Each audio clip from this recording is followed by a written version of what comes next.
Assalamualaikum warahmatullahi wabarakatuh. Bersama Bang Iqbal. Sudah 6 tahun berlalu sejak vonis hukum dijatuhkan. Tapi Sylvester Matutina, orang yang terang-terangan memfitnah Yusuf Kala, masih bebas melenggang di luar jeruji besi.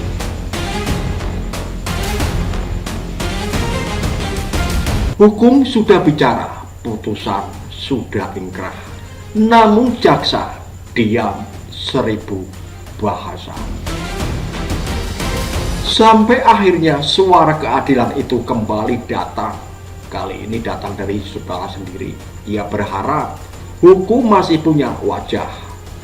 Tapi apakah hukum kita memang masih hidup? Atau hanya jadi alat untuk melindungi orang-orang yang dekat dengan kekuasaan lama? Inilah potret paling telanjang dari rapuhnya wibawa hukum di negeri ini. Tahun 2017, Sylvester Matutina berorasi menyerang pribadi Yusuf Kala, menudingnya memakai isu rasial demi memenangkan Anies Baswedan dan Sandiaga Uno di Pilkada DKI. Pengadilan memutuskan Sylvester bersalah. Kasasi memperberat hukuman 1,5 tahun penjara. Itu bukan opini, itu fakta hukum.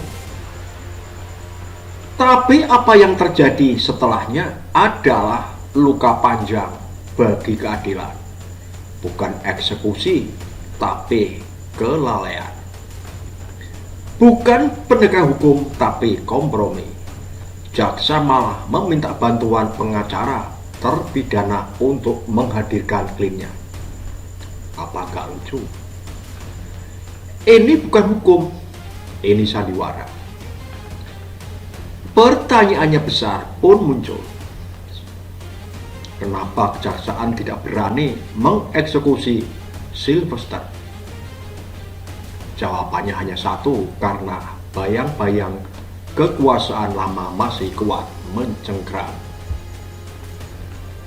Kita tahu separuh lebih kursi kabinet Presiden Prabowo masih diisi oleh anak-anak Jokowi.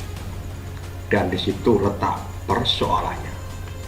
Ketika kekuasaan lama masih berakar di tubuh birokrasi, maka wajar jika hukum masih takut menyentuh orang-orang yang pernah bernaung di bawah payung lama ini. Inilah bukti paling nyata bahwa transisi kekuasaan di Indonesia belum sepenuhnya tuntas. Jokowi memang sudah turun, tapi tampaknya kekuasaan masih kuat. Tapi pengaruhnya belum ikut turun. Dan itu membuat Prabowo harus berjalan di jalur politik yang terjal, antara menjaga stabilitas pemerintahan dan membersihkan sisa-sisa loyalitas masa lalu. Namun tanda-tanda pergeseran itu mulai terlihat. Penunjukan Prasetyo Hadi sebagai juru bicara presiden, hingga pertemuan hangat dengan Megawati. Semuanya menunjukkan arah yang jelas. Prabowo mulai perlahan menanggalkan selimut Jokowi.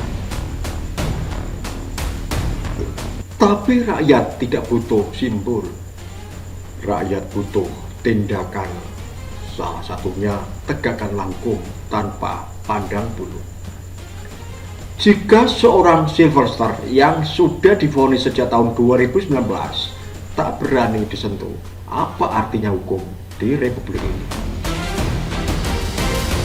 Bagaimana rakyat kecil bisa percaya pada keadilan kalau pejabat penegak hukum masih bersembunyi di balik bayangan politik? Jaksa Agung, Jaksaan, dan seluruh aparat penegak hukum ini saatnya membuktikan keberanian. Eksekusi Sylvester bukan sekedar menjalankan amar putusan. Eksekusi Sylvester bukan sekedar menjalankan amar putusan, tapi mengembalikan marwah hukum negara. Dan jika menjadi ujian bagi Presiden Prabowo, apakah ia presiden yang benar-benar berdaulat atau hanya menjalankan politik kompromi meninggalkan rezim sebelumnya? Publik kini menunggu satu langkah kecil mengeksekusi Sylvester Mautudina akan menjadi sinyal besar. Apakah hukum masih bisa dipercaya atau sudah jadi alat politik selamanya? Yusuf Kala sudah berbicara dengan nada sabar dan berkelas. Tapi di balik kesabarannya ada pesan keras untuk negara. Jangan biarkan hukum mati pelan-pelan hanya karena takut pada bayang kekuasaan. Karena ketika hukum tunduk pada kekuasaan, maka negara ini sudah kehilangan jiwanya. Dan hanya keberanian, bukan kompromi, yang bisa menyelamatkan keadilan di Republik ini. Sekian dari kami, Bang Iqbal. Wassalamualaikum warahmatullahi wabarakatuh.